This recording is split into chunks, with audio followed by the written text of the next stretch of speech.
بار مدینے میں جب سوار ہوا لوگوں نے چھتوں پہ بیٹھ کے حسین کی سواری دیکھی.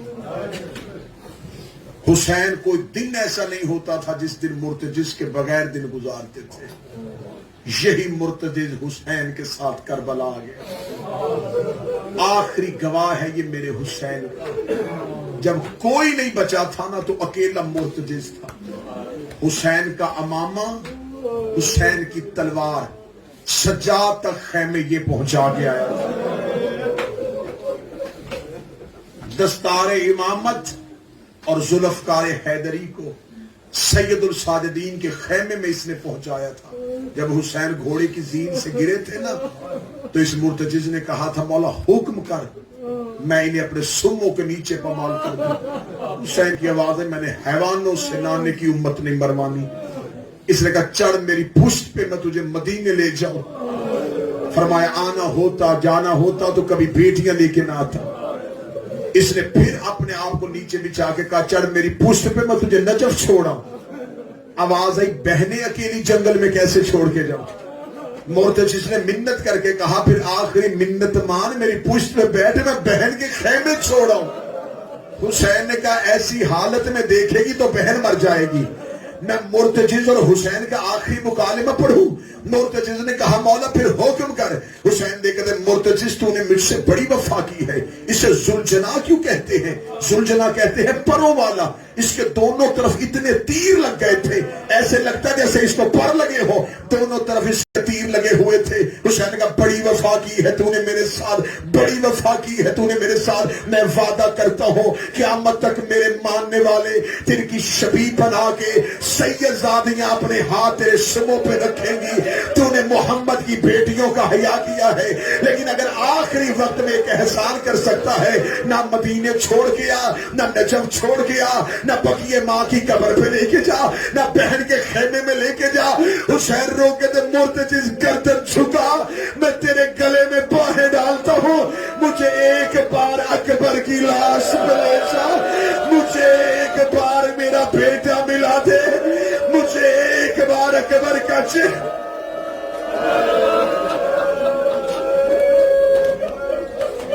ایک بار مجھے اکبر ملا دے. اصغر کی قبر بنانے کے بعد حسین اٹھ کے کھڑے ہوئے. بہن کے خیمے کے دروازے پہ جا کے کہا زینب کوئی پھٹا پرانا لباس دے. رو کے بہن کی آواز آئی تو وہی ہے جس کا لباس جنت سے آیا تھا.